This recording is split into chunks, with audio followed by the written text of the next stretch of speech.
오늘 함께 나누실 하나님의 말씀은 마가복음 1장 21절에서 28절까지의 말씀입니다. 마가복음 1장 21절에서 28절까지의 말씀입니다.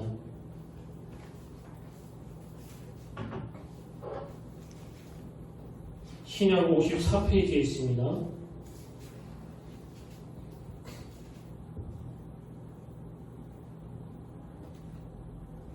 마가복음 1장 21절에서 28절까지의 말씀, 저 여러분 한 절씩 교독하시고 맨 마지막 28절은 다 같이 한 목소리로 봉독하시겠습니다.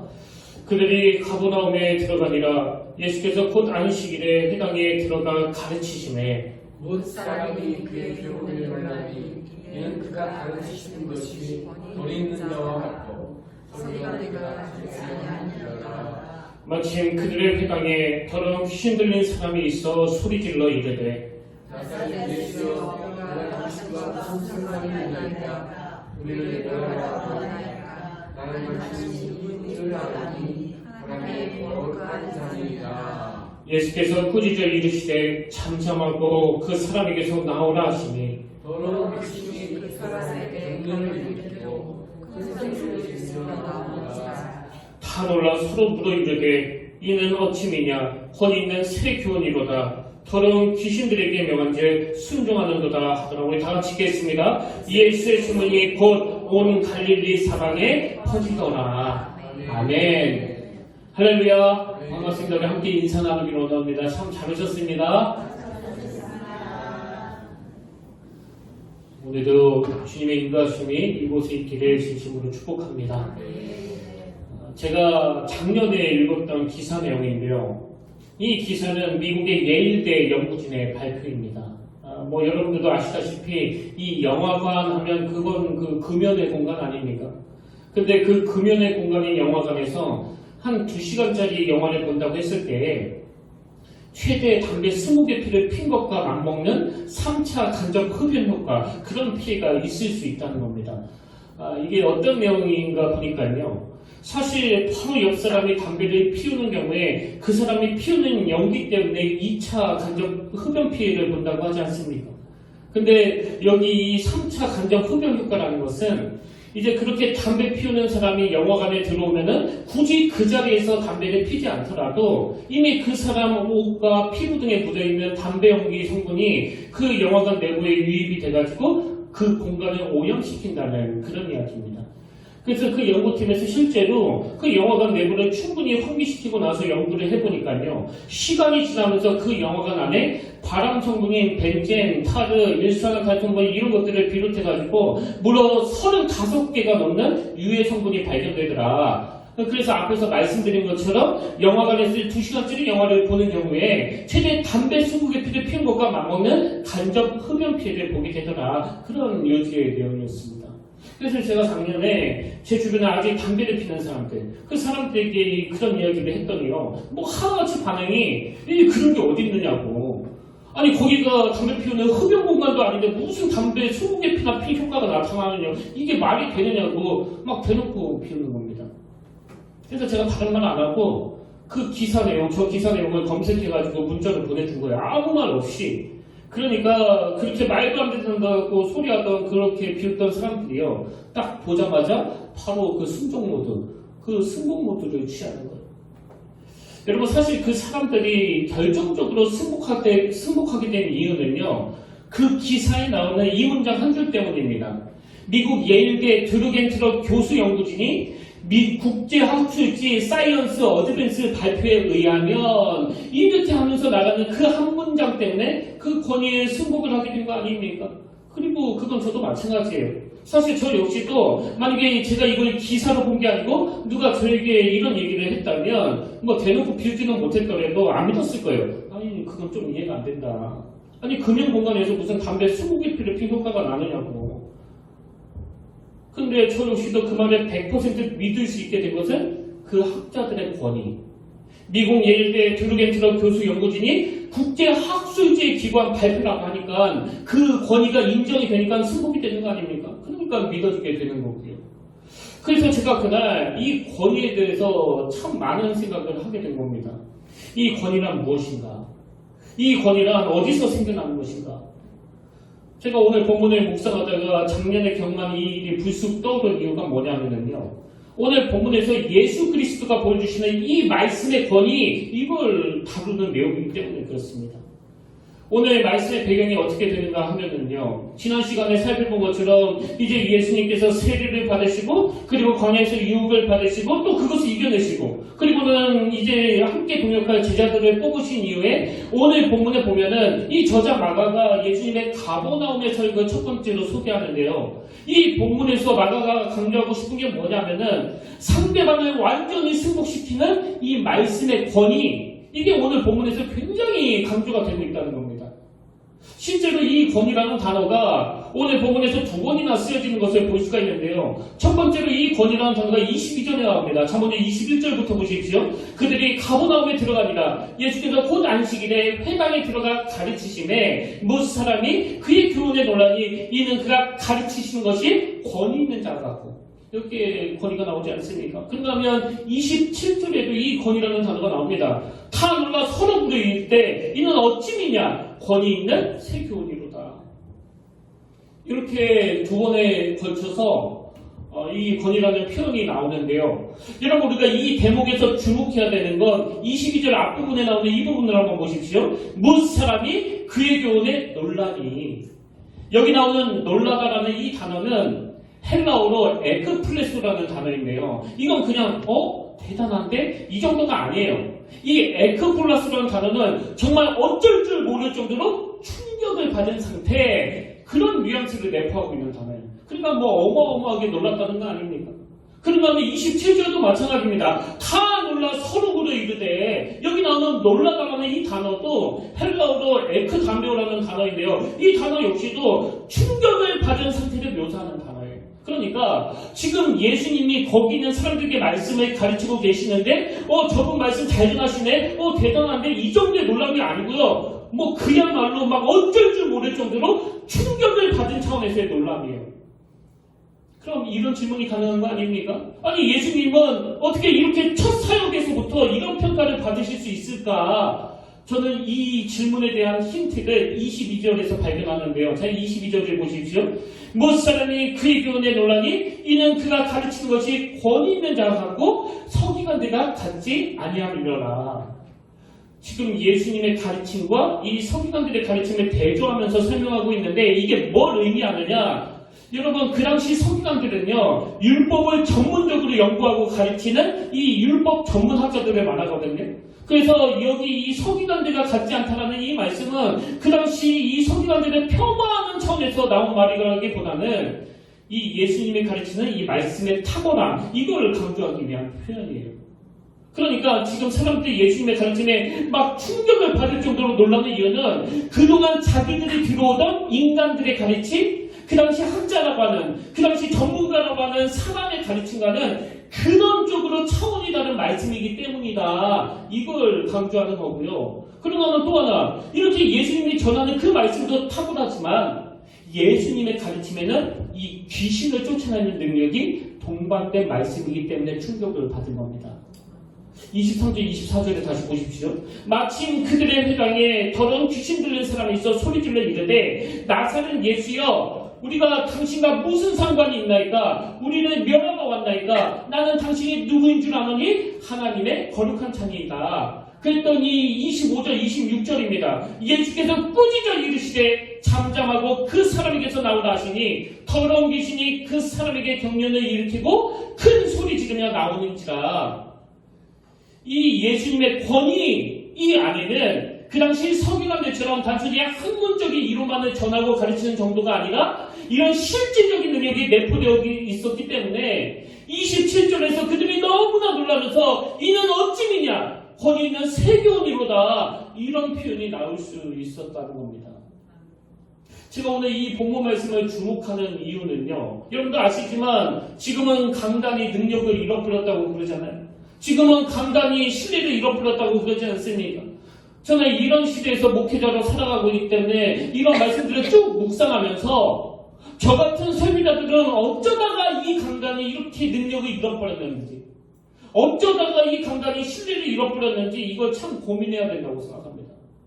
뭐 요즘에 그 텔레비전에서도 또 인터넷에서도 너무 다양하게 또 여러 방면으로 그 유명인들의 너무나 좋은 강의들이 막 쏟아지고 있는데 오늘 이 강단에서 전하는 김을수 목사의 설교가 그런 강사들과의 그런 강의와 어떤 차별성이 있어야 되는 건가? 뭘 회복해야 그런 강의라는 완전히 차원이 다른 예수 그리스도의 권위, 이 말씀의 능력 이런 것들이 내포된 말씀을 전할 수 있을까? 여러분, 저는 설교자로서 이런 고민을 하고 있다면 오늘 예배 드리시는 모든 성도들도 똑같이 고민하셔야 됩니다. 직장에서 또 가정에서 서 있는 그 자리에서 내가 어떻게 하면 크리스찬으로서 이 말씀의 능력을 회복할 수 있을까? 자녀교육도 마찬가지입니다. 내가 이 말씀의 권위를 가지고 어떻게 아이들을 지도할 수 있을까? 이런 고민을 해야 된다는 거예요.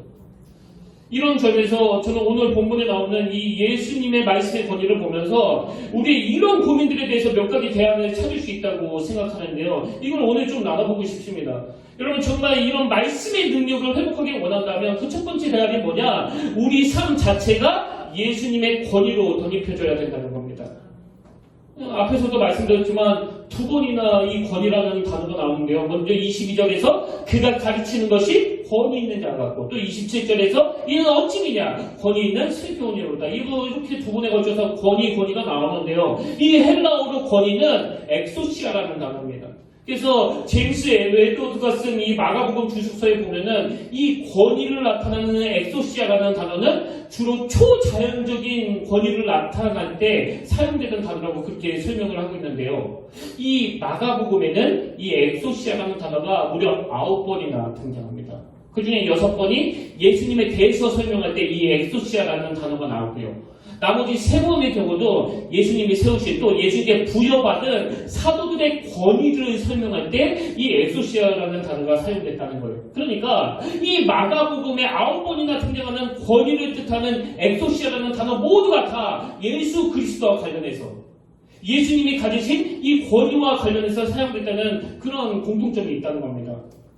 그리고 더 중요한 게 뭐냐? 팀 켈러 목사님이 쓴 그 왕의 십자가라는 책에 보면은요, 이 엑소시아라는 단어는 어떤 뜻을 가지고 있느냐? 오리지널에서 나온 이런 뜻을 가지고 있다는 겁니다. 오리지널에서 나온 권위. 예를 들어가지고 뭐 책으로 설명을 하자면 이 저자에 해당되는 이런 어원을 가지고 있다는 겁니다. 이런 설명들이 뭘 강조하는지 아시겠죠? 서기관들이 가르칠 때 나오는 그 말씀의 권위는요, 오리지널에서 나온 게 아니에요. 전통에서 배우고 그리고 율법에서 배우고 받은 권위를 전하는 것 뿐이에요. 여기에 반해서 예수 그리스도의 그 말씀의 능력은 당신 자체가 권위이기 때문이라는 겁니다. 저는 이런 설명들을 쭉 보면서 설교적인 제가 진짜 귀담아 들어야 될 부분이 이거더라고요.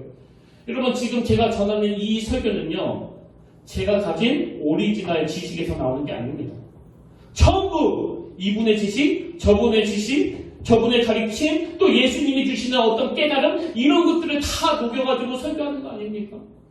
그래서 제가 마가복음 설교를 준비하면서 지금까지 본 책만 해도 20-30권이 넘습니다. 여러분 이게 무슨 박사 논문 쓰듯이요. 만약 제 설교 원고에다가 이 각 줄을 다 달아야 된다면 아마 이 원고 자체가 전부 누더기가 될 거예요. 뭘 의미합니까? 다 남의 지식을 차용해가지고 가르치고 있다는 거 아닙니까? 이게 바로 예수 그리스도의 가르침과 우리 인간의 가르침과의 결정적인 차이라는 거예요. 목회자로서의 그 권위도 마찬가지 아닙니까? 이게 예수님의 그 권위로 덧입혀져서 가진 권위이지 이 권위 자체가 뭐 내 안에서부터 나왔다고 생각을 하면 그건 좀 곤란한 이야기예요. 그래서 목회자가 자기 권위를 절대화시키면 그건 절대로 나쁜 짓이고 또 위험한 일이다. 이 인식을 해야 됩니다. 그리고 성도님들도요. 뭐 목회자를 사랑하고 또 존경하는 마음은 이해가 되지만 너무나 그 목회자의 권위를 절대화시키는 건 굉장히 위험한 일이에요. 그런 의미에서 여러분 2단 감별법 뭐 감당합니다. 자기가 오리지널처럼 자기의 권위가 절대화인 것처럼 시도하는 건 다 2단이에요. 그래서 자꾸 너무 지나치게 인간 지도자들을 띄우고 그 사람한테서만 어떤 능력이 나온다고 생각하는 건 전부가 다 비성경적인 겁니다. 그렇기 때문에 목회자들이 먼저 그 사실을 겸손하게 인정하면서 이 권위의 근원이신 예수 그리스도 그분을 가까이 하고 그분께 덧붙여져 있을 때 이 권위가 생긴다는 거 늘 인식해야 된다. 뭐 목회자뿐이겠습니까? 오늘 모든 우리 성도님들, 뭐 가정의 부모님이든 또 어느 분야의 지도자로 살아가시든지 간에 늘 우리는 권위의 오리지널 되시는 예수 그리스도와 가까이 하고 그분께 덧붙여 있을 때 그 권위가 생긴다는 걸 늘 인식해야 된다는 거예요.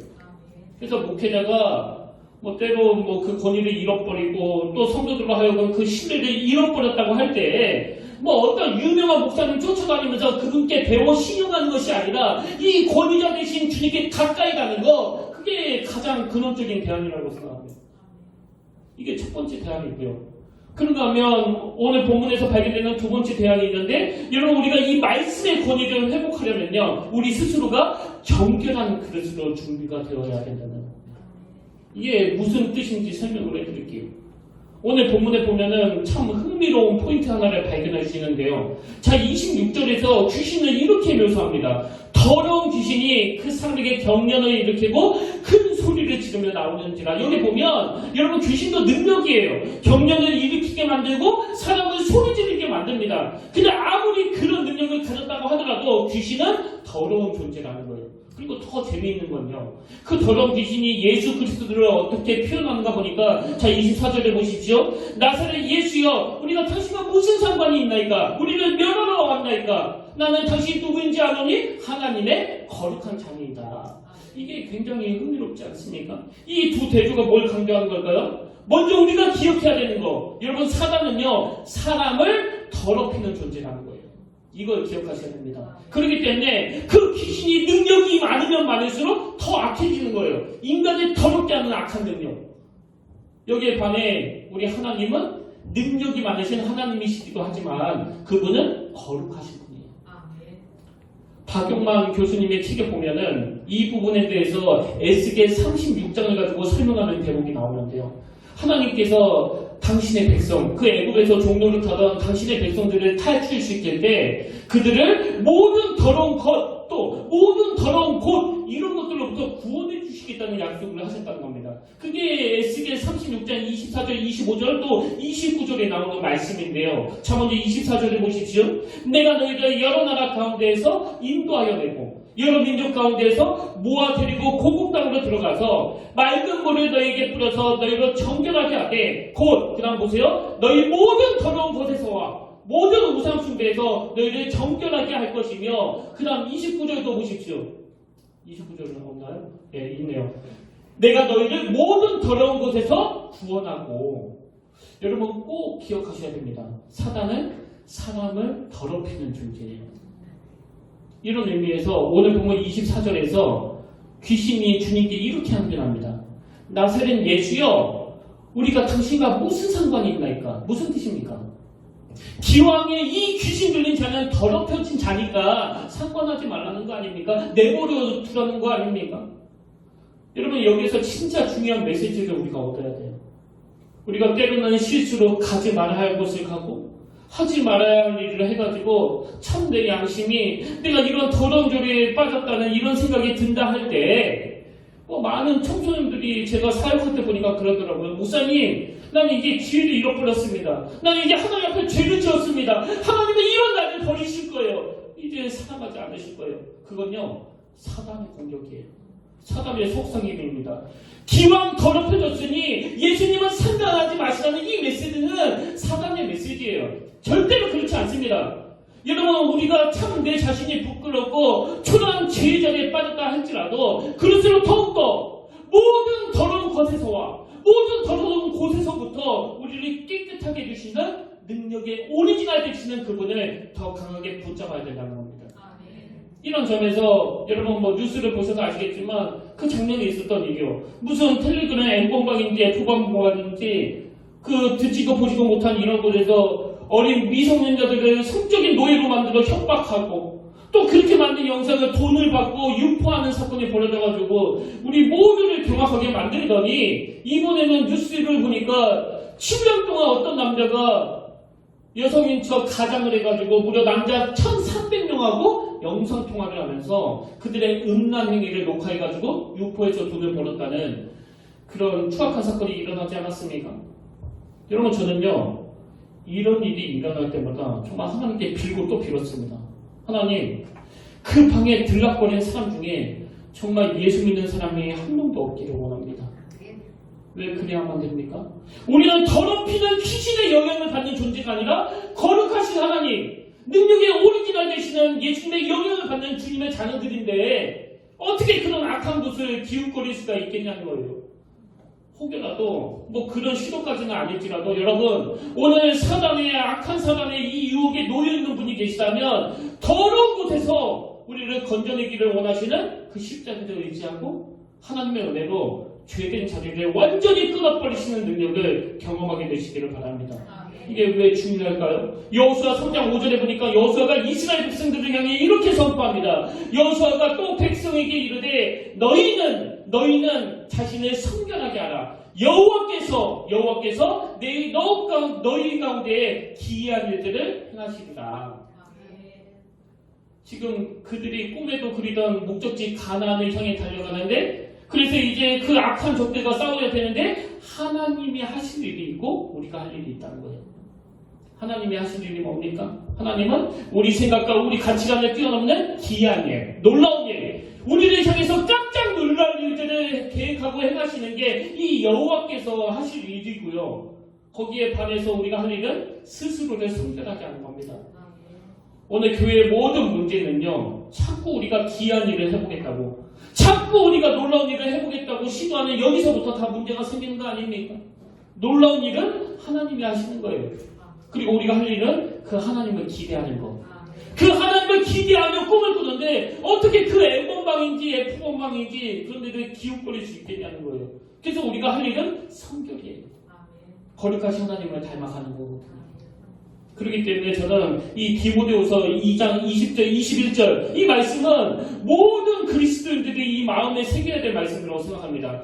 큰 집에는 큰 그릇과 은그릇뿐 아니라 나무 그릇과 질그릇도 있어 귀하게 쓰는 것도 있고 천하게 쓰는 것도 있나니 그러므로 누구든지 이런 것에서 자기를 깨끗하게 하면 귀히 쓰는 그릇이 되어 거룩하고 주인의 쓰심에 합당하며 모든 선한 일에 준비함이 되리라.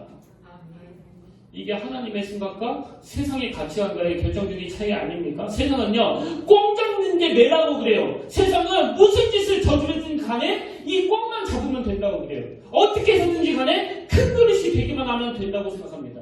그게 세상의 법칙이에요. 그러나 하나님의 시선은 그가 얼마나 큰 그릇을 만들었냐에 있지 않고 과연 그가 깨끗한가. 제가 며칠 전에 그 미자립교회 그 어려운 교회 성교하자는 말씀을 드렸는데요. 이쯤에서 제가 다시 한번 강조합니다. 여러분 얼마나 큰 금액을 헌금하는 것보다 더 중요한 건 어떤 중심으로 하느냐예요. 뭐 그 월세도 못 내는 불쌍한 사람들 우리가 도와야지 그런 마음이면 헌금하지 마세요. 이건 큰 그릇에 노출되어 있는 사람들이 가진 오염된 생각이에요. 이건 그 정신이 아닙니다. 저는요 많은 미자립교회, 어려운 교회 목사님들, 특히 그 사모님들을 만날 때마다 늘 감동을 느껴요.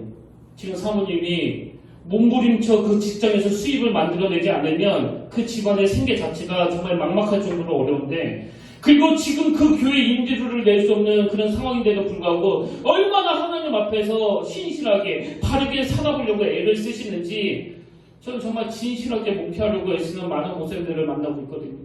그러니까 여러분 우리가 이렇게 어려운 교회를 선교한다는 것은요 너무나 열악한 상황 속에서도 그저 하나님이 기뻐하시는 이 하나님의 교회를 섬기고자 몸부림치는 그 작은 교회 목사님들에게 우리가 조금이라도 힘을 보태드리고 싶어하는 이 마음에서, 그리고 그동안 하나님께 많은 은혜를 받아들인 혜택자로서 이 일을 하는 거예요. 우리가 여러분 이렇게 하나님은 큰 그릇, 금 그릇, 은그릇 이런 걸로 구분짓는 분이 아니시다 깨끗한 그릇을 원하신다고 한다면 우리 모두가 다 오늘 우리가 잃어버린 이 강단의 권위, 수많은 그리스도인들이 잃어버린 이 입술의 권위를 되찾기 위해서는 우리 내면이 주님의 거룩하심을 닮아가는 그런 몸부림이 필요하리라고 믿습니다.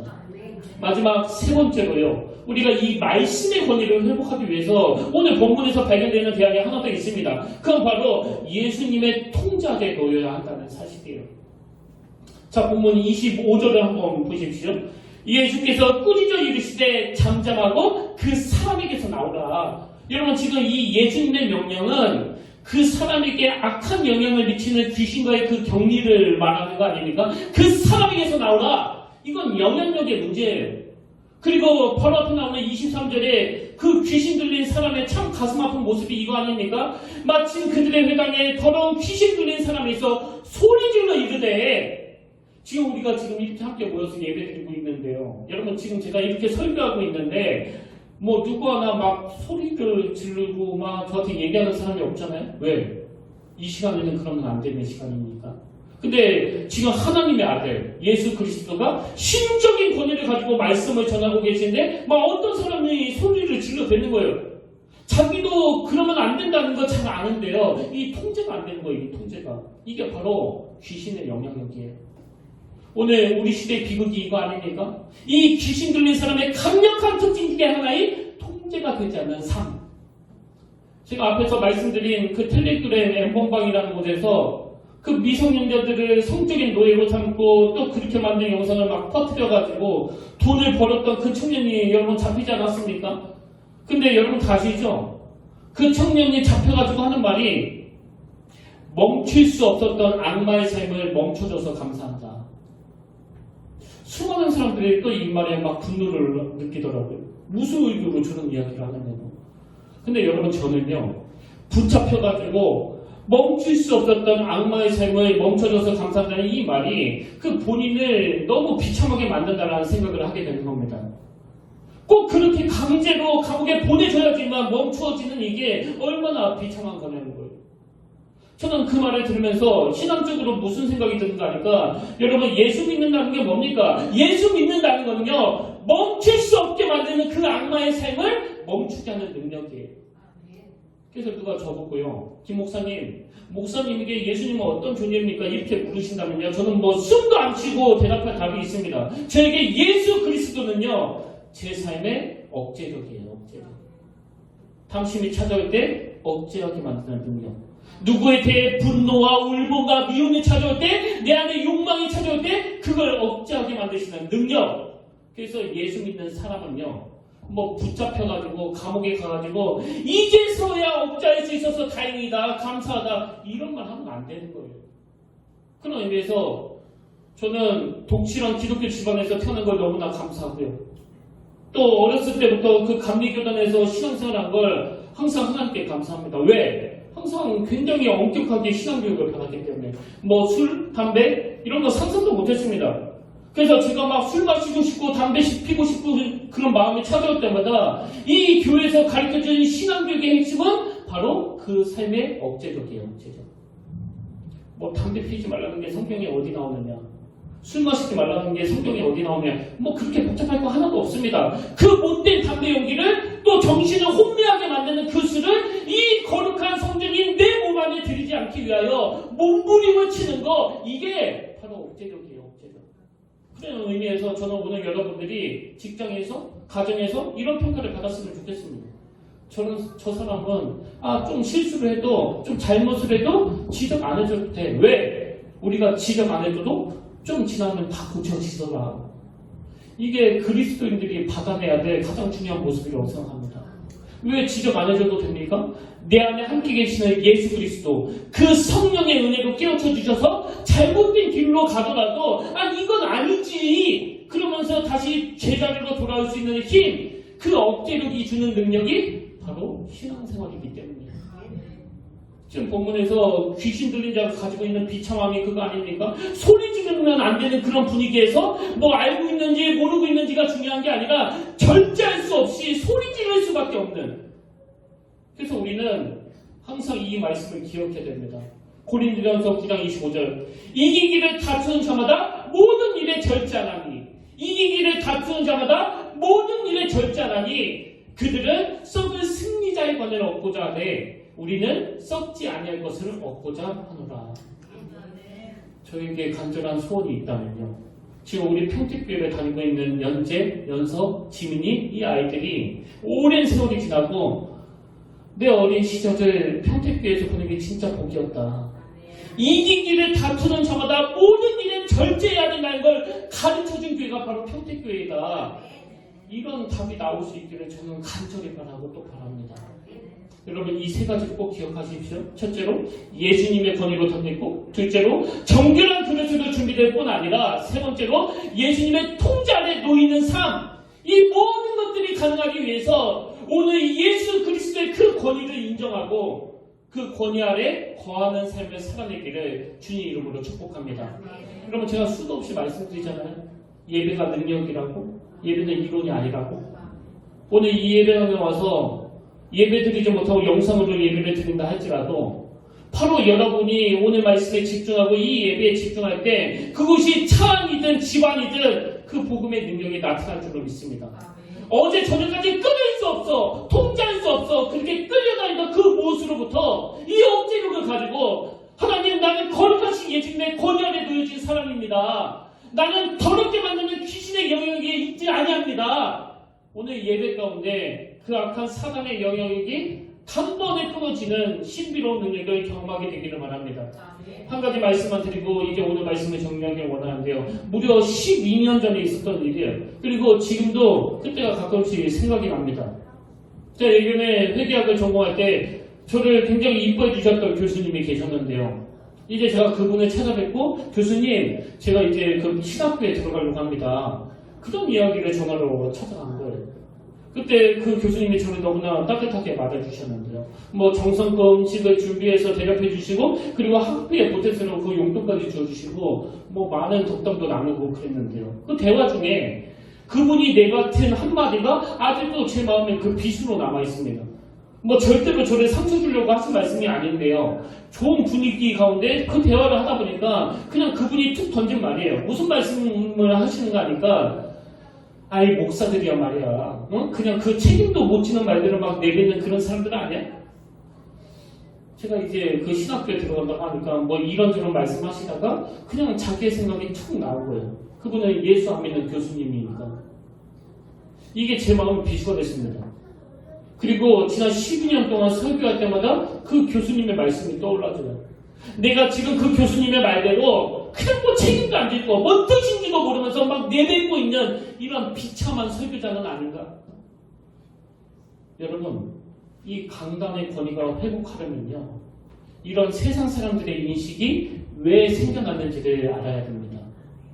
권위의 오리지나 되시는 예수 그리스도로부터 덧붙이지 않는 그 모든 말씀은 다 공허한 말장난이에요. 아무리 그 설교가 뭐 책으로 내면 베스트셀러가 된다고 할지라도 권위의 오리지나 되시는 예수 그리스도를 의지해서 나온 말이 아닌 모든 건 다 공허한 말장난에 불과해요. 자녀교육에서, 직장생활하는 우리 그리스도의 삶 속에서 이 원리가 그대로 적용되기를 원합니다. 정말 우리가 내뱉는 그 작은 한마디가 생명을 살려내는 일이 되고, 우리가 던지는 그 말 한마디에 예수님의 권위가 나타나기를 원하신다면, 또 막 무책임하게 그 책임도 안 질 거 막 내뱉고 내던지는 이런 말들이 우리 삶에서 나타나지 않기 위해서는 오늘 말씀에서 보여주신 예수 그리스도의 권위, 특히 말씀의 권위, 이 말씀의 권위 아래 놓여, 이 그분의 영향력 안에 놓여 참 은혜를 사모하는 그런 귀한 평택교회 성도님들 되시기를 바랍니다. 저는 이 설교를 준비하면서 그 보네포 목사님이 만들었던 이 찬양이 생각나는데요. 주 선한 능력으로 안으시네, 그 크신 팔로 날 붙드시네. 저는 이 찬양을 묵상하면서 그 첫 마디가 너무나 와닿았습니다. 주 선한 능력으로 안으시네. 우리를 안아주시는데 선한 능력으로 안으시네. 여러분 이 찬양 함께 부를 때 이 능력의 근원자 되시는, 그 권위의 그 오리지널 되시는 그분 부분으로 다가가서 우리의 연약한 것들이 다 치유되고 통제할 수 없는 유혹의 시대에 억제할 수 있는 능력을 부여받는 그런 귀한 시간이 되기를 진심으로 축복합니다. 우리 함께 말씀을 기억하시면서 또 가사를 생각하시면서 우리 함께 이 찬양 불러보기를 원하는데요. 여러분 첫 마디서부터 이렇게 선포하기 원합니다. 주 선한 능력으로 안으시네. 우리 가사를 잘 생각하시면서 찬양하시겠습니다.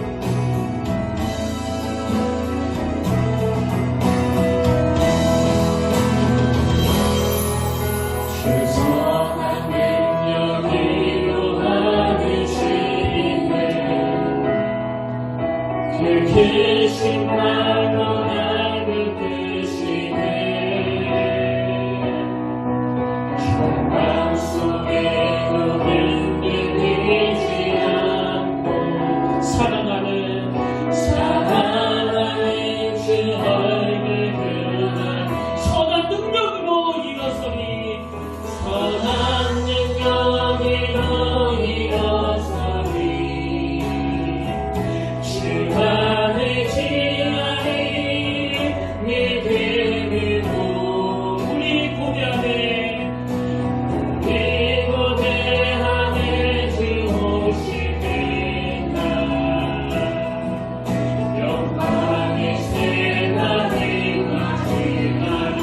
이전의 괴로운 날 애워싸고 이전의 괴로운 날 애워싸 고난의 길을 걷는다 해도 고난의 길을 걷는다 주님께 모두 맡긴 우리 영혼 주님께 모두 맡긴 우리 끝내 승리의 날을 맞으리 끝내 승리의 날을 맞으리 선한 능력으로 일어서리 선한 능력으로 일어서리 주만 의지하리 주만 의지하리 믿음으로 우리 고대하네 우리 고대하네 주오시기나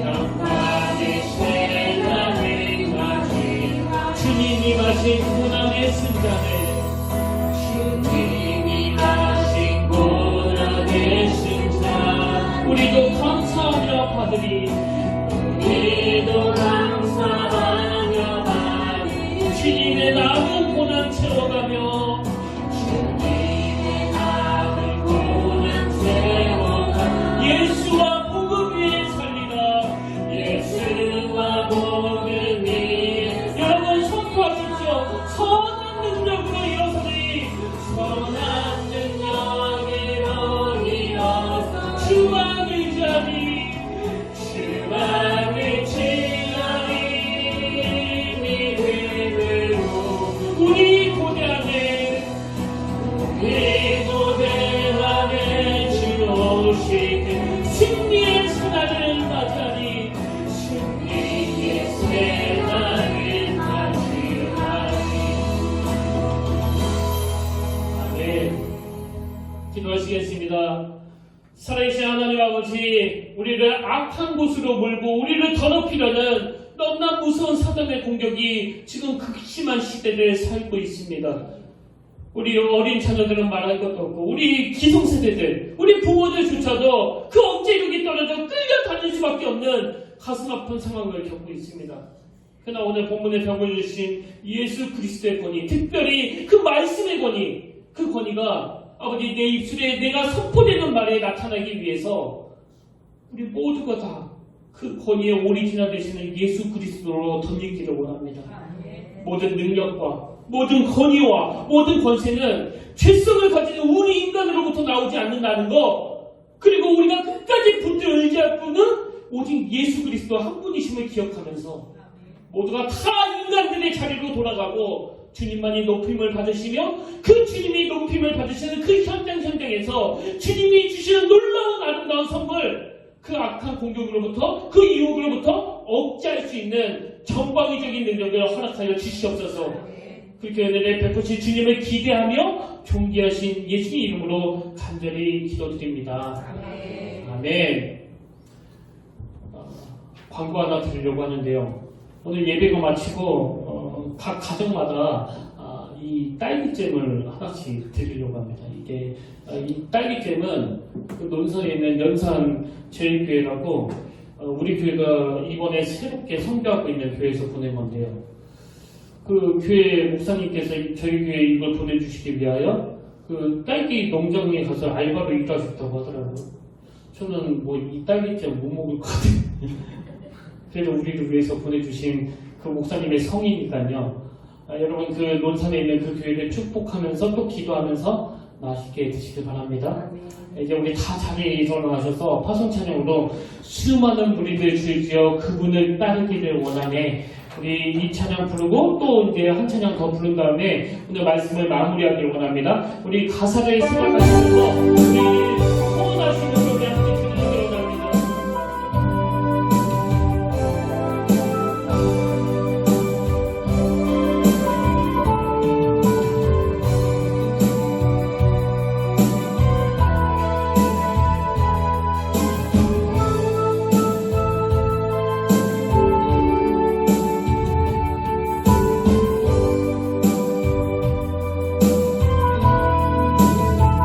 이렇게 찬양합니다. 수많은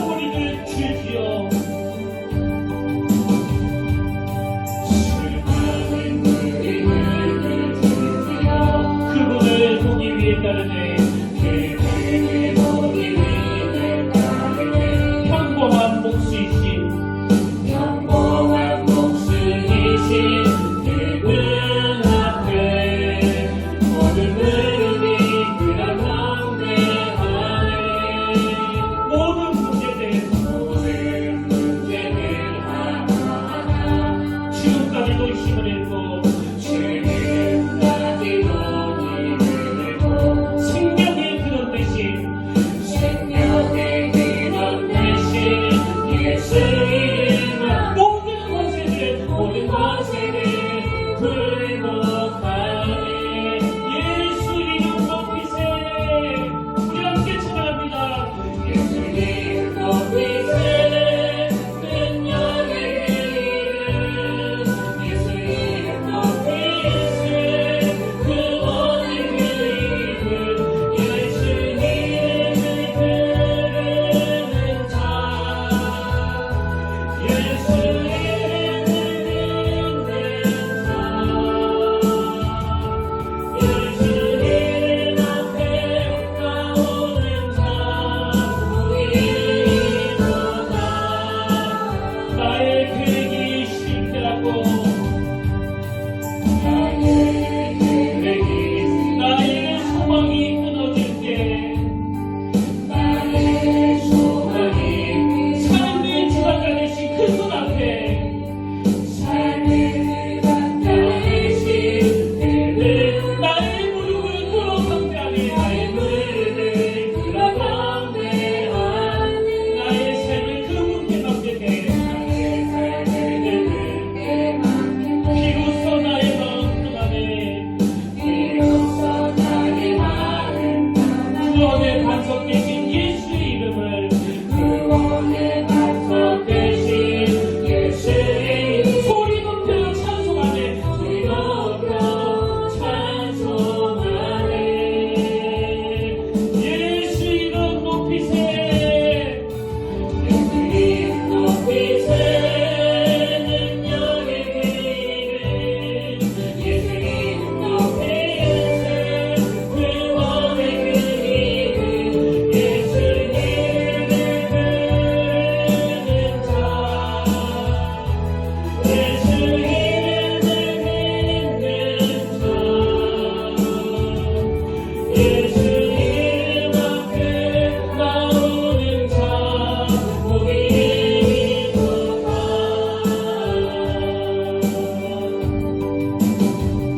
아멘. 우리 이어서 이 찬양 불러보기를 원하는데요. 내 마음에 주를 향한 사랑이 나의 말에 주가 주신 진리로 나의 눈에 주의 눈물 채워주셔서 우리 가사를 생각하며 함께 이 찬양 불러보기 원합니다. 우리 함께 선포하기 원합니다. 내 마음에 내 주를 향한 사랑 나의 말에 주가 주신 진리로 나의 눈에 주의 눈을 채워주소서. 내 입술에 찬양의 향기가 내 입술에 찬양의 향기가 두 손에는 주를 닮은 성님이 나의 삶의 주의 흔적 남게 하소서. 하나님의 사랑이 영원히 함께하리. 하나님의 사랑이 영원히 함께하리. 나의 길을 걷는 자에게 순교자의 삶을 사는 길에 여러분 선포하십시오. 조롱하는 소리와 세상 일억 속에도 주의 순결한 신분 앞에리라. 내 생각 주님께 우리 다시 한번 하나님의 사랑이 영원히 함께하리. 하나님의 사랑이 영원히 함께하리. 나의 길을 걷는 자에게 순교자의 삶을 사는 이에게 순교자의 삶을 사는 이에게 조롱하는 소리와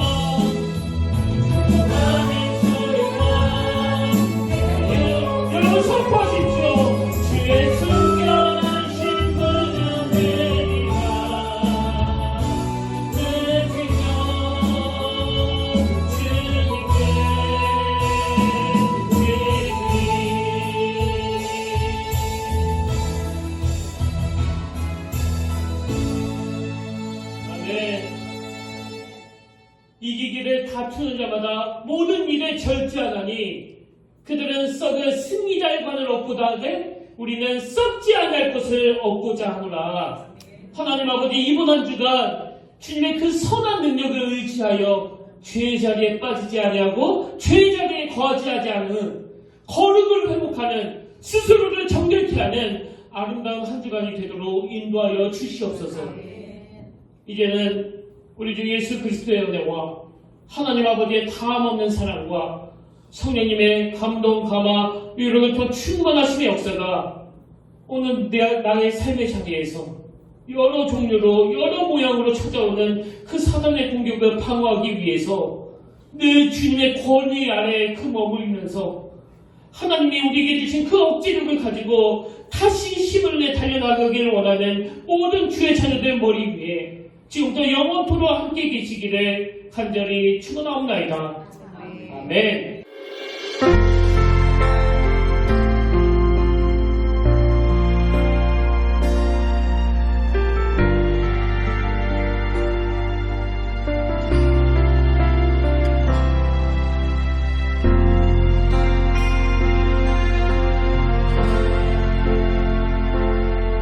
지금 서 있는 이곳에서 높임을 받으소서.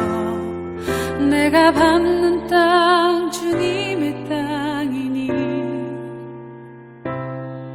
하늘이 주의 이름 높이 올리며 넓은 바다가 주를 노래해. 모든 만물 주를 경배해. 모든 입술 주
예수